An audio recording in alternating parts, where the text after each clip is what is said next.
Allah forgives all sins. Excellent question. First of all, just because Allah forgives it doesn't mean you want to take advantage of that at a personal level, because we are worshiping Allah and it is a personal relationship. So nobody will go to, let's say, their friend and say, Omar, would you forgive me if I threw something at you? Yeah, probably I'd forgive you. If I called you a name and got really angry and started throwing things at you and say, you're the worst producer ever of a podcast, but then I apologized and I bought you a gift, would you forgive me? Yeah, I would. That doesn't mean I should do it, right? So there is a personal relationship, just as we have it with humans, but at a far greater level and differently, of course, because the Creator does not need this personal relationship. We need one another.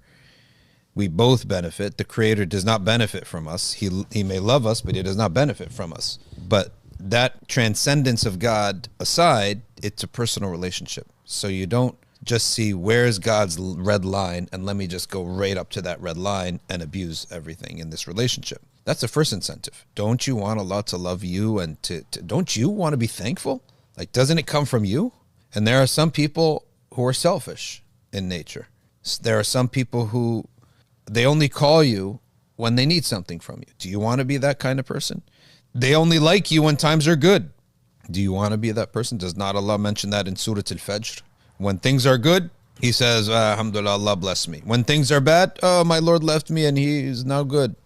Do you want to be that type of person? So the answer is that there is a personal element where you should never want to disobey. And if people actually prayed, fasted, put effort in the deen, they would taste the sweetness of faith. And this is what people don't understand. Non-religious people don't get it. Non-believers don't get it. Why are we here? Why are we doing this? Why do we put so much effort into this? Is because there's a sweetness that hits the soul. And once that happens, you just become, this is the number one priority for you.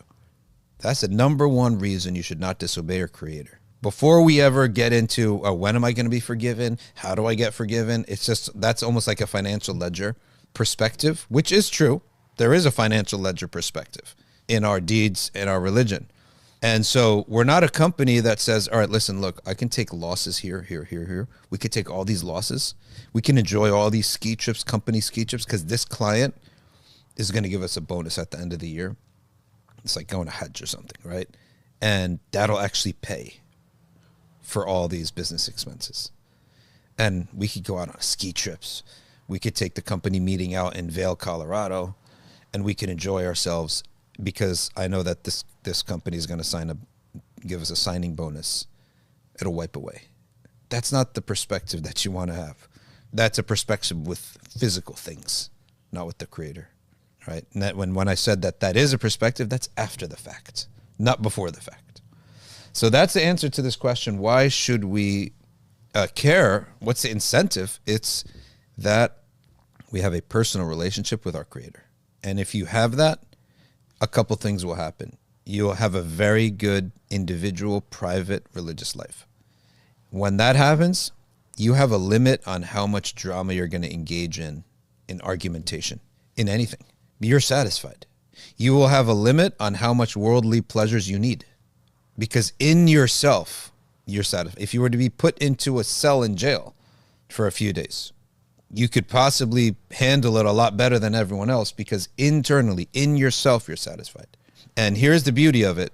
Like, let's go back to Ghazali's system here. He says, like, you have the external pleasures of the body, then the pleasure of the mind, then the pleasure of the heart, and then the foundation is the pleasure of the soul.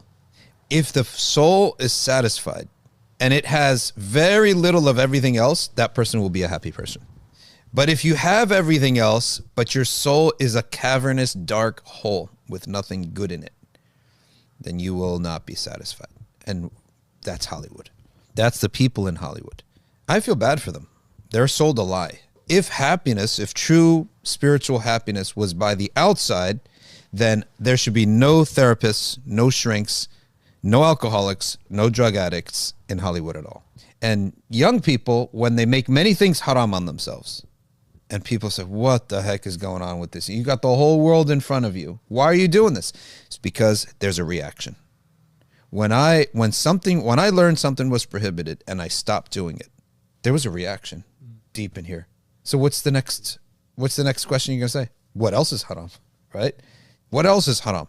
So you feel some rida of Allah comes right into your heart. You're not going to get rewarded in paradise first. First reward will be here, right in here. And so you say to yourself, oh, that was amazing. This feels great. My life is turning better too. My outward life is better too. So now you say, hey, ayyuha shaykh, what else is haram? Tell me what else is haram so I can avoid that too. Then you learn other things like different salah, different som, different dhikr, different sadaqah. And each one has its immediate kickback. All of this is the heart and core of our deen and our religion. And that's really ultimately why a person will not disobey Allah Ta'ala, even if he's going to forgive everything.